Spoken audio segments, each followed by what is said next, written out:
Morning friend.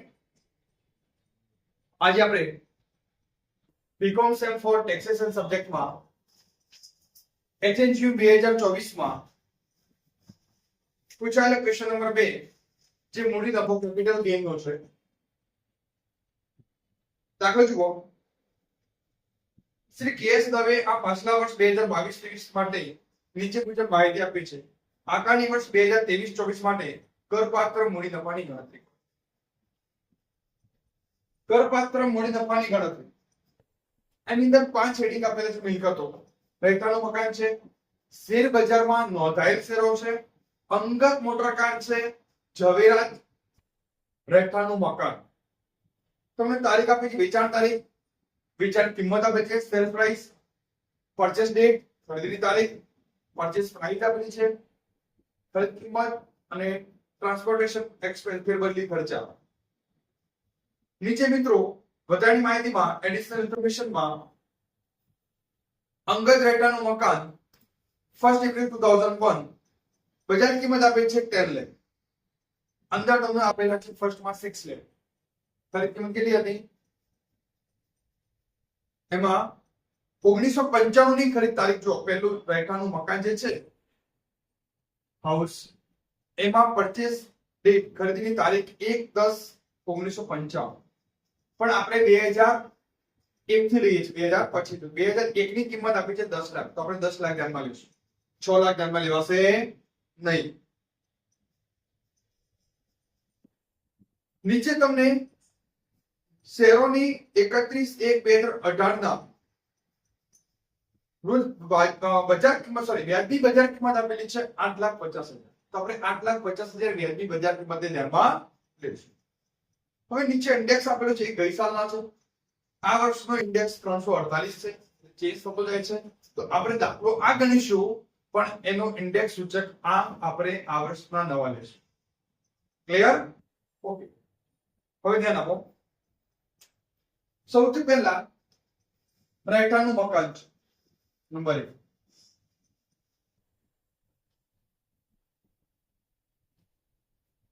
રહેઠાણું મકાન જે છે એની અંદર વેચાણ કિંમત કેટલી છે? સેલ્સ પ્રાઇસ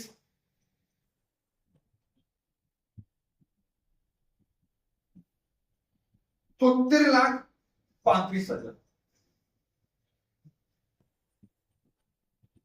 મિત્રો 73,35,000 આપેલા છે.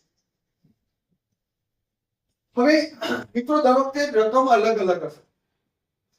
આપણે જે ઇન્ડેક્સ આપે છે ઇન્ડેક્સ મુજબ જ ગણીએ. તમને ચાલુ વર્ષ પરીક્ષામાં જે ઇન્ડેક્સ આપ્યો હોય, જે રકમ આપે એ પ્રમાણે ગણજો. આપણે પાછલા વર્ષ છે તો પાછલા વર્ષના આધારે જ ગણીએ, નહીં તો રકમ માઇનસમાં જતી રહેશે. એટલે ધ્યાન રાખજો, ઇન્ડેક્સ ચેન્જ થશે. 73,35,000 છે, રાઈટ? હવે એ વખતનો પહેલા 5% કપાત,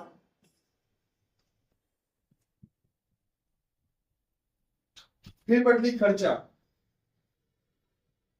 25,000 છે, અને સૂચકાંક આધારિત પડતર, સુધારેલ પડતર.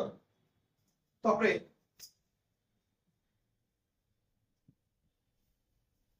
સુધારેલ પડતર એમાં કિંમત છે નીચે આપેલી છે, એ લેશું 10 લાખ. 2022-23 નો સૂચકાંક 331. મિત્રો આ વર્ષનું તમને પરીક્ષામાં જે પૂછાય એ મુજબ ગણજો. હું દાખલો અહીંયા જો આ વધારે લઈશ, ઇન્ડેક્સ નંબર ચેન્જ કરીશ તો થશે શું? રકમ નીચે વાળી રકમ વધી જશે. એટલે આપણે જે આપેલું છે એ પ્રમાણે ગણવું છે, રાઈટ? એ પણ દાખલો છે એટલા માટે. અને આગળ વર્ષનો 100. અહીંયા ચાલુ વર્ષનું સૂચકાંક એટલે 2022-23 માટે ગણીએ છીએ. તો 2022-23 માટે 331 ભાગ્યા 100. અને તમે હાલ વર્તમાનમાં ગણો તો વર્તમાનમાં કેટલું આપણે છે? 348. અહીંયા 348 કેટલા આવશે બોલો? 33,10,000.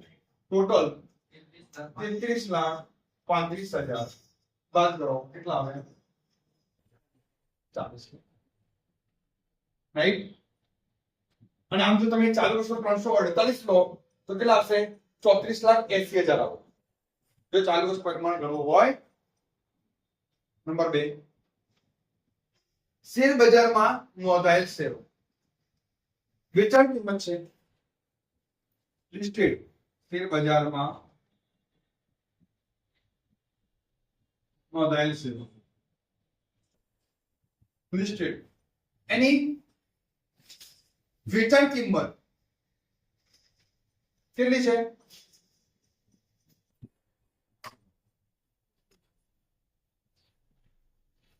વેચાણ કિંમત કેટલી છે બોલો 10,50,000 માઇનસ ફેરબદલી ખર્ચા કેટલા છે બાદ કરો કેટલા આવ્યા 10,48,000 આ ચોખ્ખું વાર્ષિક મૂલ્ય નેટ સેલ્સ વેલ્યુ ચોખ્ખું વાર્ષિક ઓકે. કોઈ મિત્રો નોંધાયેલ શેરો છે તો તમારે ત્યાં શું કરવું પડશે બે સ્ટેપ કરવા પડશે સ્ટેપ 1 અને સ્ટેપ 2. સ્ટેપ 1 શું છે તો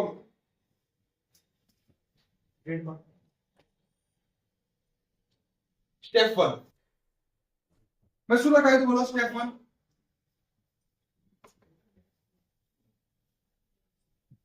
વ્યાજબી બજાર કિંમત નીચે આપેલી છે 8,50,000 વ્યાજબી બજાર કિંમત કેટલી છે 8,50,000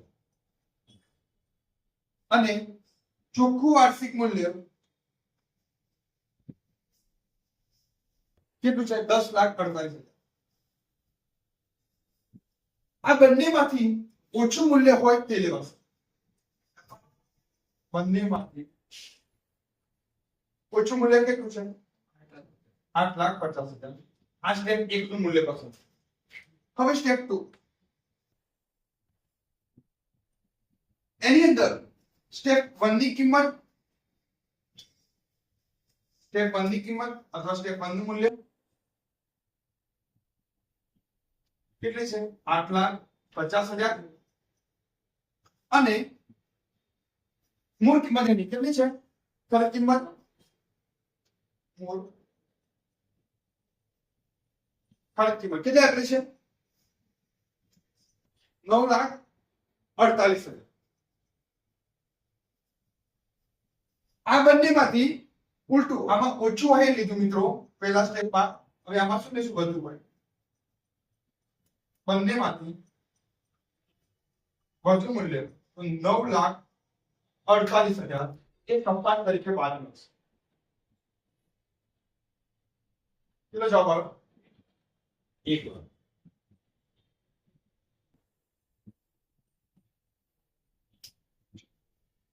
હવે ત્રીજો મુદ્દો અંગત મોટર કાર લેવાશે નહીં એ મૂડી નફો નથી એમાં ડેશ પાડો. નંબર 4 જ્વેલરી જવેરાત એનું વેચાણ મૂલ્ય કેટલું છે વેચાણ કિંમત 44,30,000 માઇનસ ફેરબદલી ખર્ચા 30,000 અને સૂચકાંક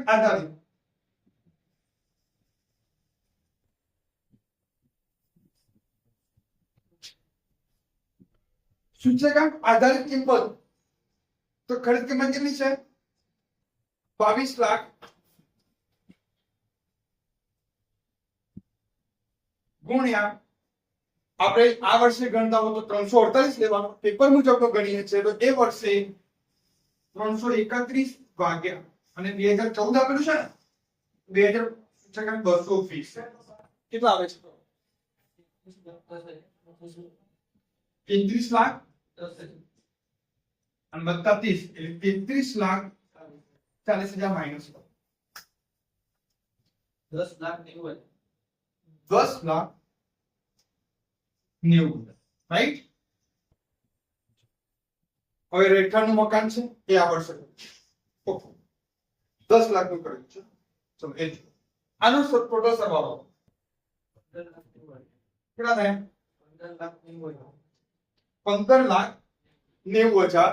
તમારો જવાબ આવશે લાંબા ગાળાનું મૂડી. જોઈ લો મિત્રો.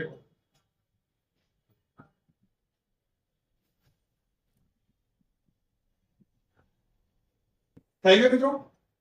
મિત્રો આ વર્ષે સૂચકાંક તમે ગણો તો તમારે સૂચકાંક 348 લેવાનો. આ 2024 નું પેપર હતું એટલે મેં અહીંયા 331 અને અહીંયા 331 લીધા છે. એની જગ્યાએ તમે 348 લઈ લો છો તો દાખલો આ વર્ષનો ગણી જશે. આ કાની વસ્તુ ક્લિયર. હવે આપણે આવો દાખલો 2023 માં પૂછાય છે એ જોઈએ.